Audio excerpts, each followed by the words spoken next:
आँख और पेट की बीमारी।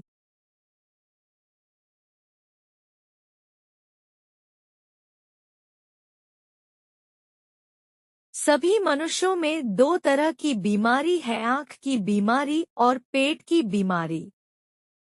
आँख की बीमारी क्या है? इस दुनिया में एक अंधेरा सबकी आँख में जो छाया, जिसके कारण सूझ पड़े नहीं कौन हूँ मैं, कहाँ से आया, कौन दिशा को जाना मुझको, किसको देख मैं ललचाया। कौन है मालिक इस दुनिया का, किसने रची है यह माया। और पेट की बीमारी क्या है? इस दुनिया में एक कूप है जिसका पार कोई नहीं पावे, जिसको भरने कारण प्राणी देश दिगंतर को जावे। दीन भय पर घर में जाकर सेवा कर कर मर जावे। भजन ध्यान चिंतन ईश्वर का, जिसके कारण बिसरावे। इस विषय में एक कहानी है। एक वैद्य थे, उनके पास एक रोगी पहुंचा। उसने वैद्य से कहा कि मेरी आंख में बड़ी पीड़ा हो रही है और पेट में भी पीड़ा हो रही है।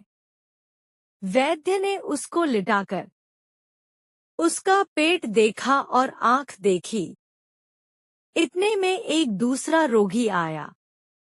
उसने भी कहा कि मेरी आंख में और पेट में बड़ी पीड़ा हो रही है।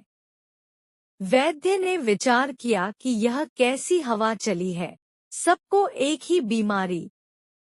वैद्य ने दोनों रोगियों के लिए अलग अलग दवा लिख दी और कहा कि कंपाउंडर से दवा ले लो।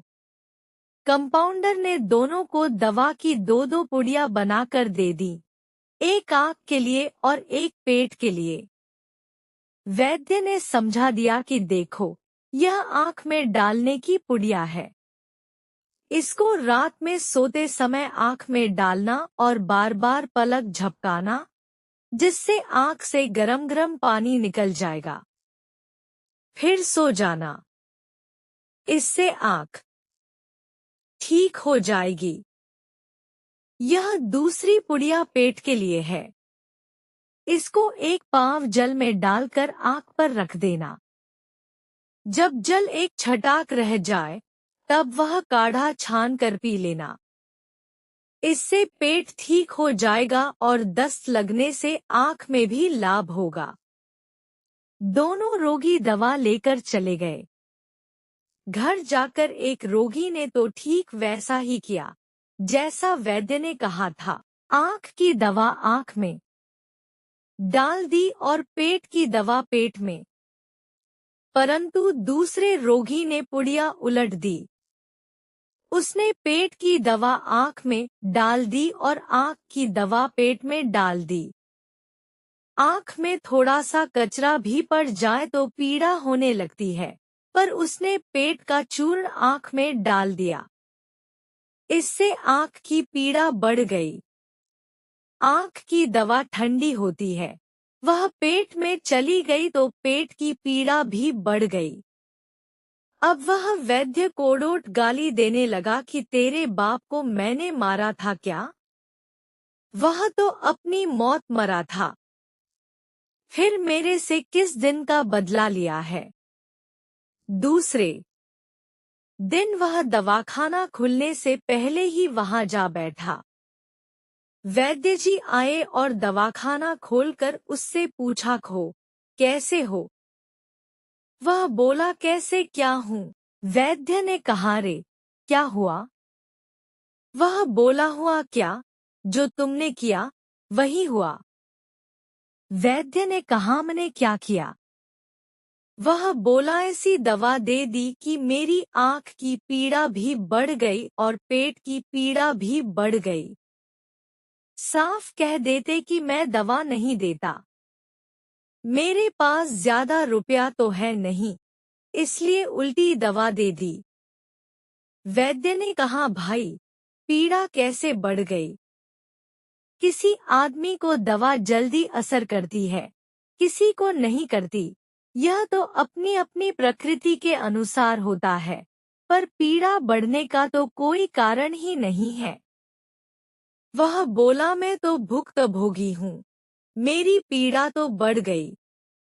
इतने में दूसरा रोगी आया। वैद्य ने उससे पूछा, खो, तुम कैसे हो? वह बोला, महाराज, बहुत आराम है। 1-2 दस्त लगे, पेट भी ठीक है और आंखें भी ठीक हैं। यह सुनते ही पहला रोगी बोला, देखो, यह पैसे वाला आदमी है, इसको तो बढ़िया दवा दे दी, मेरे को घटिया दे दी। वैद्य ने कहा, घटिया कैसे दे दी?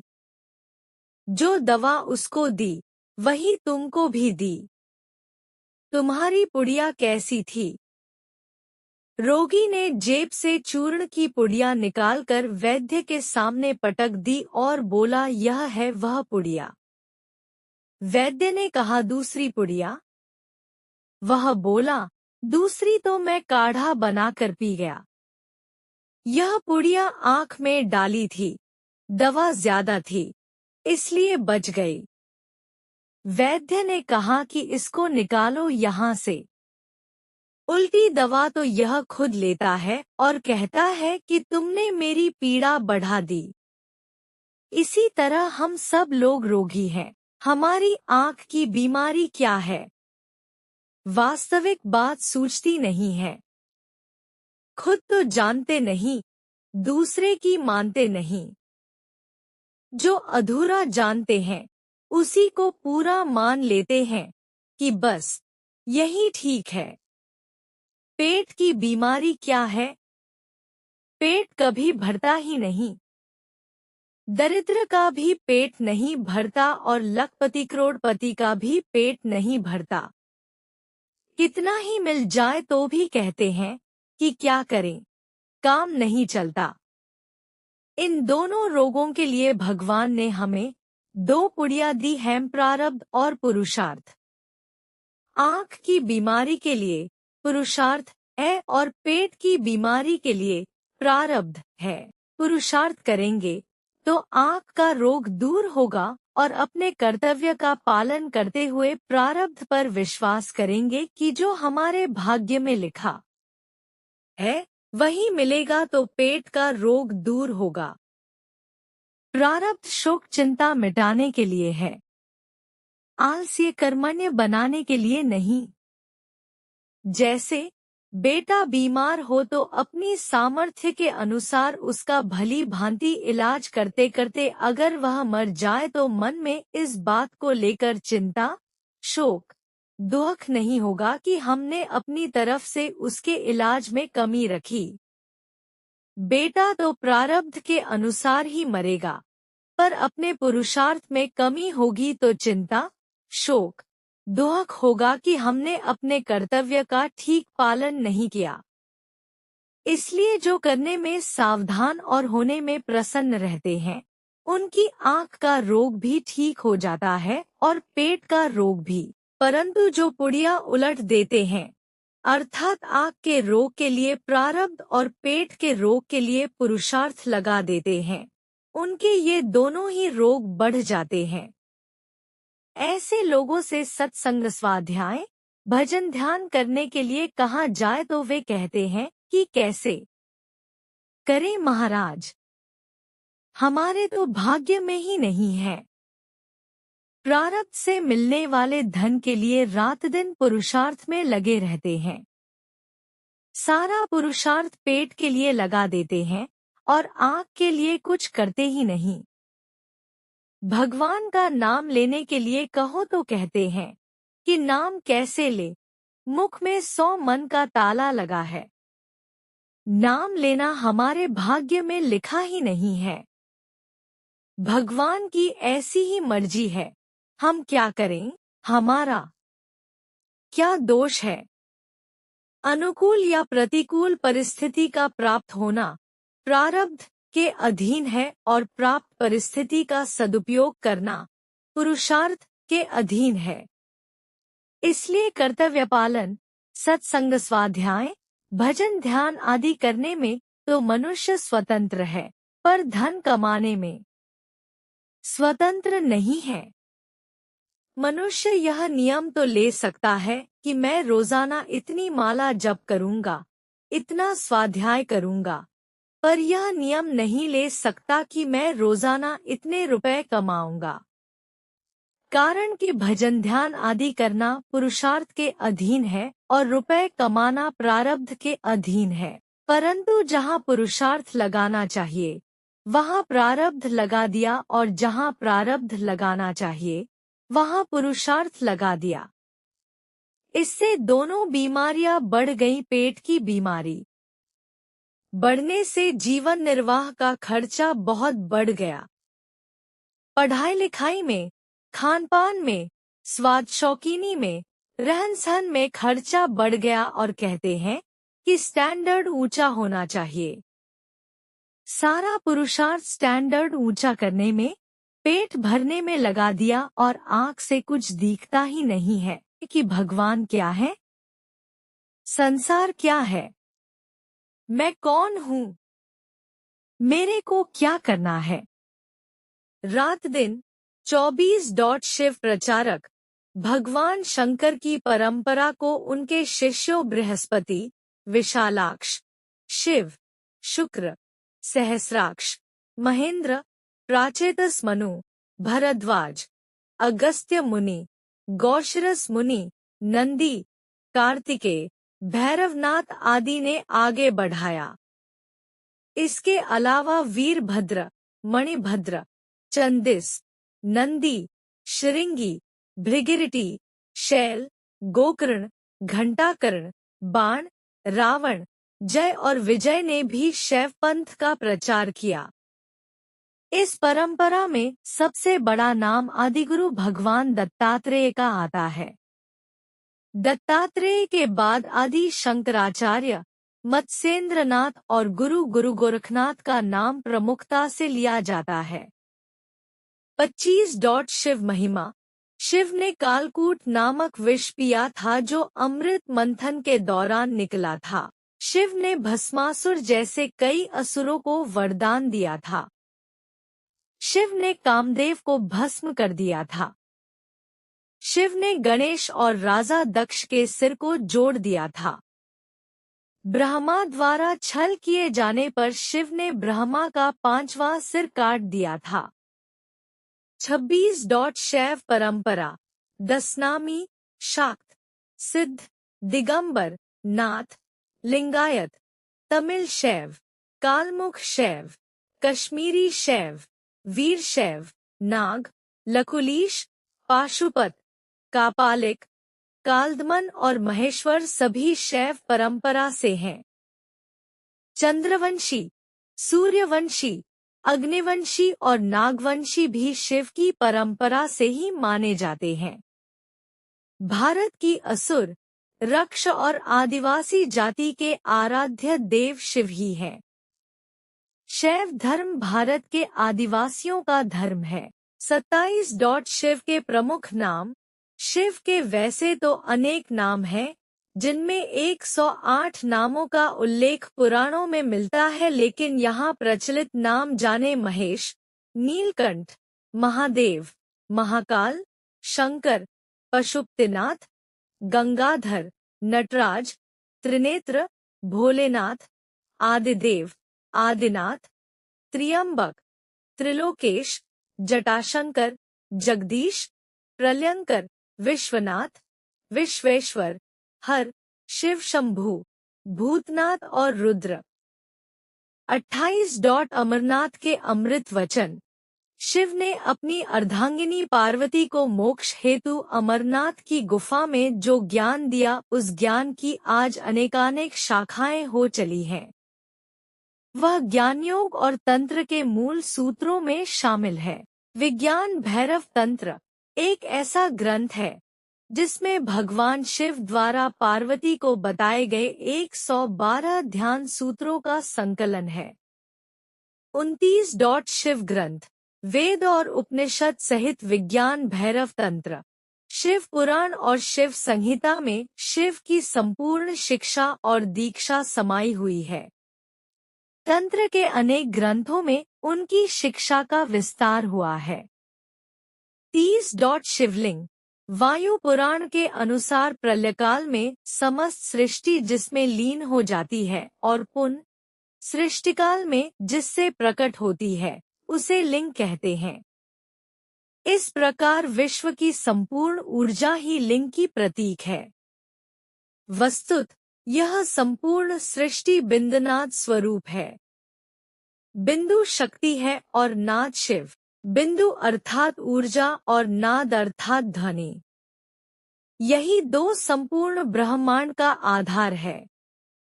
इसी कारण प्रतीक स्वरूप शिवलिंग की पूजा अर्चना है। 31.12 ज्योतिर्लिंग सोमनाथ, मल्लिकार्जुन, महाकालेश्वर, वैद्यनाथ, भीमशंकर, रामेश्वर, नागेश्वर, विश्वनाथजी, त्र्यंबकेश्वर, केदारनाथ, घृष्णेश्वर।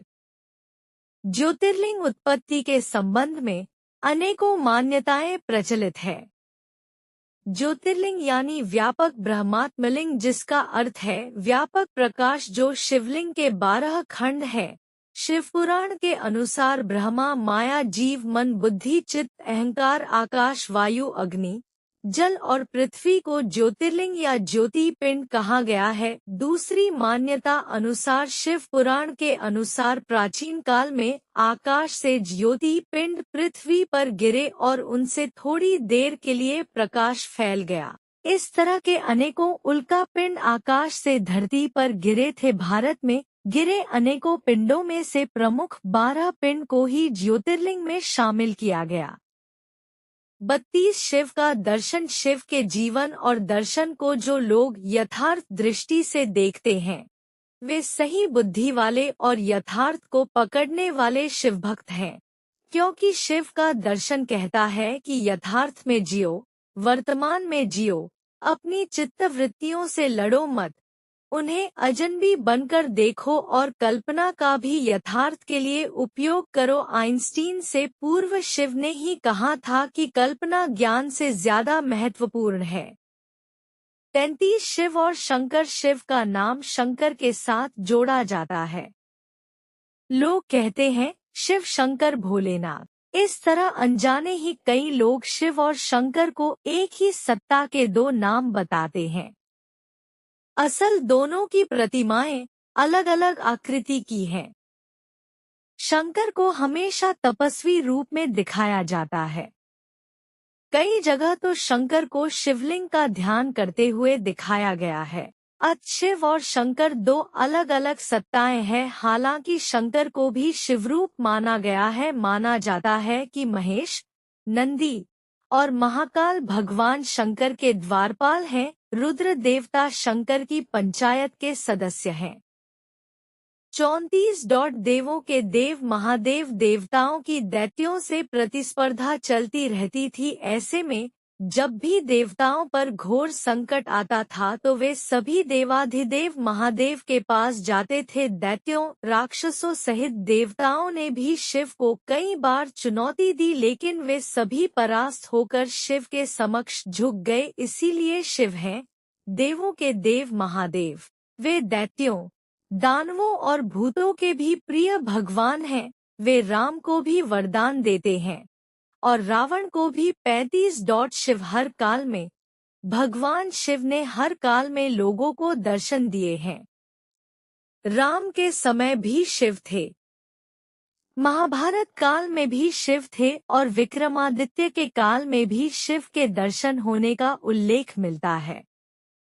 भविष्य पुराण अनुसार राजा हर्षवर्धन को भी भगवान शिव ने दर्शन दिए थे। हम उनसे कैसे संपर्क कर सकते हैं? अधिक जानकारी या परामर्श के लिए आप उनकी पुस्तक आइम of life, healthy body mind spirit अंग्रेजी और हिंदी में उपलब्ध के माध्यम से उनसे संपर्क कर सकते हैं। उनके YouTube चैनल शाशी पथरिया हीलिंग को सब्सक्राइब करें, उनके वीडियो को लाइक करें, कमेंट बॉक्स में टिप्पणी दें और भविष्य के नए वीडियो के लिए नोटिफिकेशन बेल को रिंग करें। उनके वीडियो को अपने संपर्कों के साथ साझा करें और YouTube समुदाय ID शाशी पथरिया हीलिंग, उनके व्हाट्सएप समूह शाशी पथरिया हीलिंग और उनके फेसबुक समूह spiritual healing body mind spirit में शामिल हों। अधिक मार्गदर्शन के लिए अपने जीवन को बदलने के लिए समग्र और आध्यात्मिक चिकित्सा के साथ आयुर्वेदिक औषधियाँ। पाचक गैस, कब्ज, मोटापा कम करना। ईमेल shshpatha@pathrayurvdic.com या shshpatha@gmail.com। कॉल 9312834072। व्हाट्सएप 919311659954। हम उनसे कैसे संपर्क कर सकते हैं? अधिक जानकारी या परामर्श के लिए आप उनकी पुस्तक आइम of life, healthy body mind spirit अंग्रेजी और हिंदी में उपलब्ध के माध्यम से उनसे संपर्क कर सकते हैं। उनके यूट्यूब चैनल शाशी पथरिया हीलिंग को सब्सक्राइब करें। उनके वीडियो को लाइक करें, कमेंट बॉक्स में टिप्पणी दें और भविष्य के नए वीडियो के लिए नोटिफिकेशन बेल को रिंग करें।